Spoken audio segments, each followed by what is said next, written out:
Welcome back. This is IDS day 16 of improving my articulation. So let's dive into this. There are no heroes, only people. There are no heroes, no good people, no bad people. They are these are foolish, oversimplified perception. We are fully capable of doing act of various nature, ranging from ethical to evil in different situations at different times, dif- with different risk involvement for different personal motivation. You have to accept that people are flawed being. We are a mix of selfish tendencies, biological urges, our impulse and ego driven inclination. In the in the word of the mighty philosopher of our age, Mike Tyson, we are animal trying to become humans. It's a gradual struggle for all of us. If on the same day you do one good things and one bad things, what does that make you? It makes you human.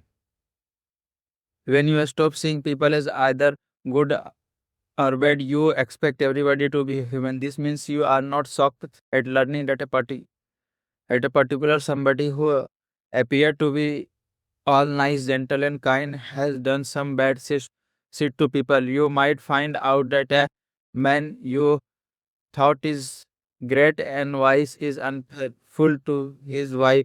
His ambitions are not noble but fueled by greed, or that he uses his power to seduce younger women by offering them false hope and promises. It happens all around the world. Nor are you shocked at learning that some completely unknown person has been committing act of kindness quite generously without broadcasting how amazing she is.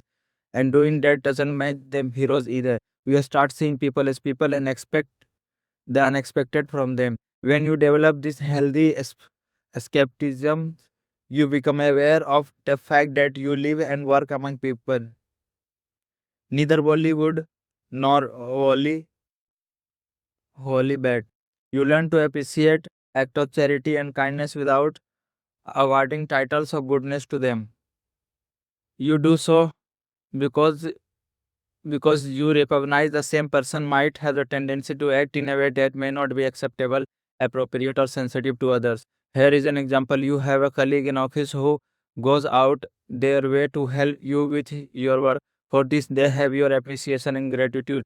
The choice now could be to see to see them as a completely good person, which means they are overall generous and good in your eyes. Now remember, the good implies they are trustworthy assumption. Or to simply see them as a person who is helping you out, for which you are more than thankful. But you but your trust in them is limited to the fact that they will help you without expecting anything little from you. Since this has been your experience with them so far. Data. When you see them as someone who is only helping you out, you recognize that you don't fully know them as a person. You recognize they may have ulterior motives and you don't from your opinion about them until further knowledge about them is gained. Meanwhile, what you do have is the choice of rewarding their help inwards with a present or by helping them out when they need it. Now let's say that they do have ulterior motives. If you thought of them as a person you can trust, not only will you be shocked, but they can have the power to make you feel guilty for having taken their help. When something like this happens, the only choice is left with you is to now see them as a bad person, which is again stupid as fuck. Bad is a strongly negative word in your mind, and if you are sharing your work environment with a person you think is bad, it becomes a negative environment because they are right fucking there. But if you saw them as a human from the start, you wouldn't be surprised at learning their motives because at the back of the head their possibilities always exist. Therefore, you would have prepared yourself for any scenarios. You were prepared for any situation in which they made it weird or tried some Sadly sit with you. That clarity can only comes when you remove the perception of good and bad and start seeing people as people only, all of them. When you think like that, not only are you more aware of what motives people can have, your reasoning is carefully regulating your naive assumptions, and you keep yourself in a position which doesn't give about motives a chance to work on you. When you stop seeing people as rude or bad, you start paying attention to them with respect to what you want. Let's take the example of role models. Say you have met a person who is experienced and achievers who has the power to help and influence your career.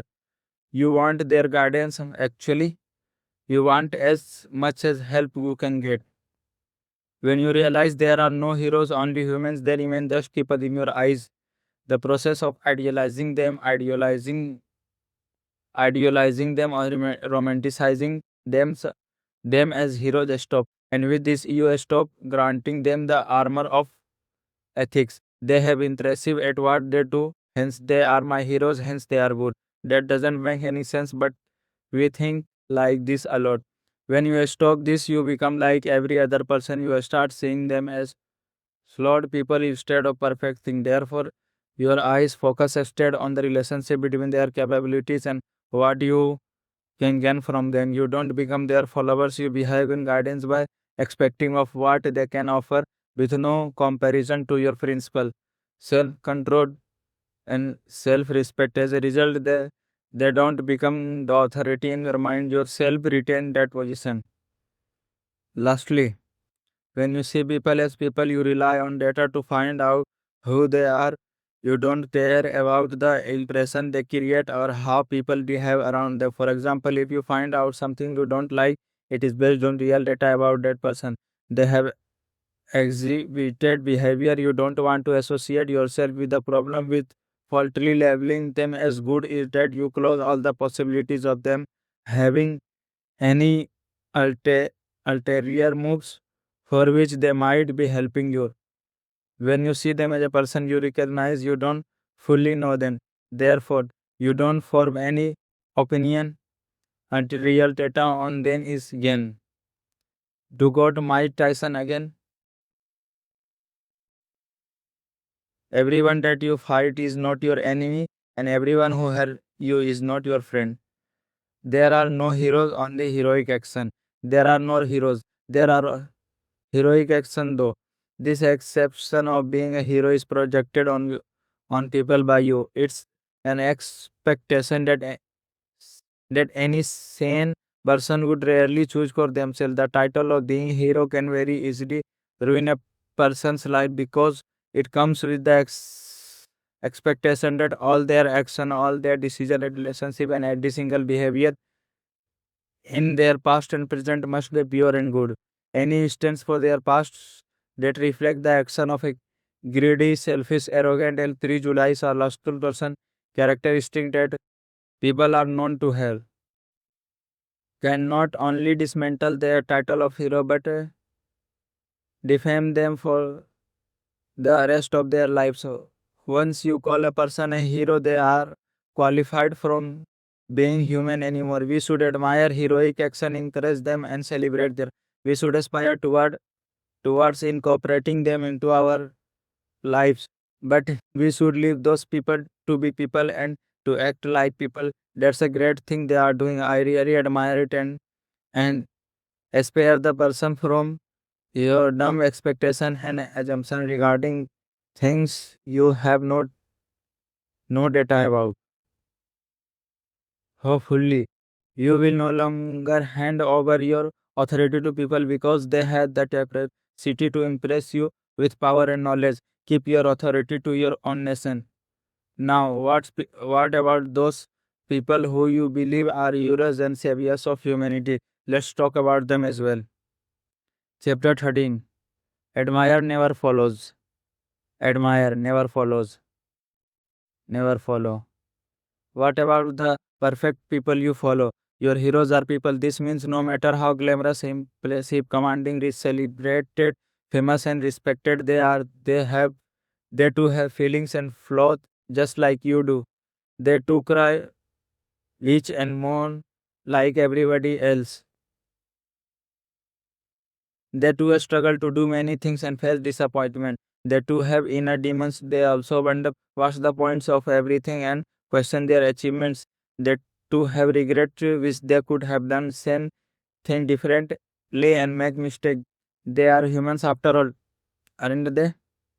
They are either imagined as perfect being by you or are advised to you as a perfect being by self promotion, what is written about them and by people who follow them. You know, a lots of these suppo- supposedly perfect people have companies and foundation that focus on recruiting more and more followers, and this is how we create enlightened perfect.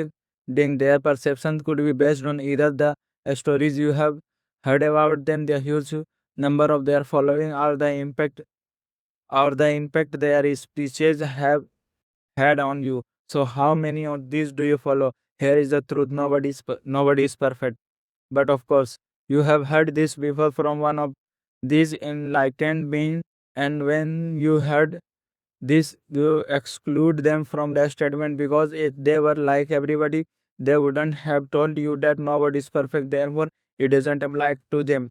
Yeah, I am a smart. I should totally follow them. Nobody is perfect, but what about those people who seems to have solution for all the problems which to them are ordinary, mundane bullshit that only ordinary people have to deal with every day. Nobody is perfect, not them either. All right. But what about our forefathers, freedom fighters, authors, scientists, inventors, philosophers, and great historical figures who paved the way for freedom, equality, and justice for future generations? Though those who endured harmful practices, fought ignorance, prejudice, and prof and oppression, are we to believe they are not great, perfect men and women?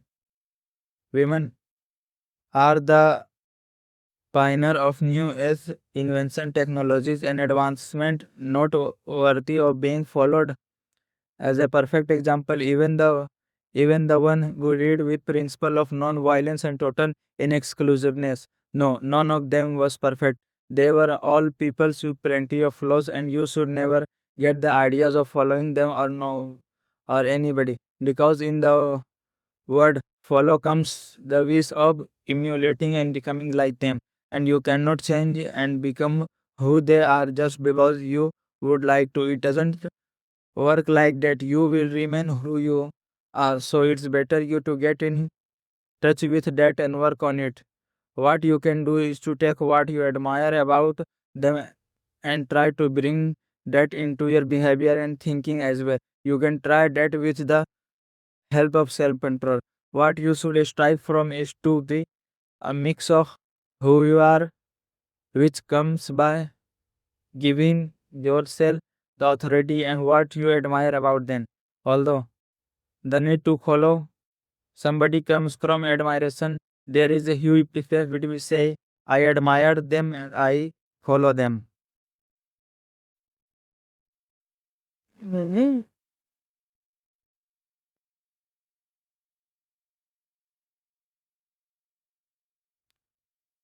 This was for the today. I will see you in the next video. Till then, keep going. I'm rooting for you.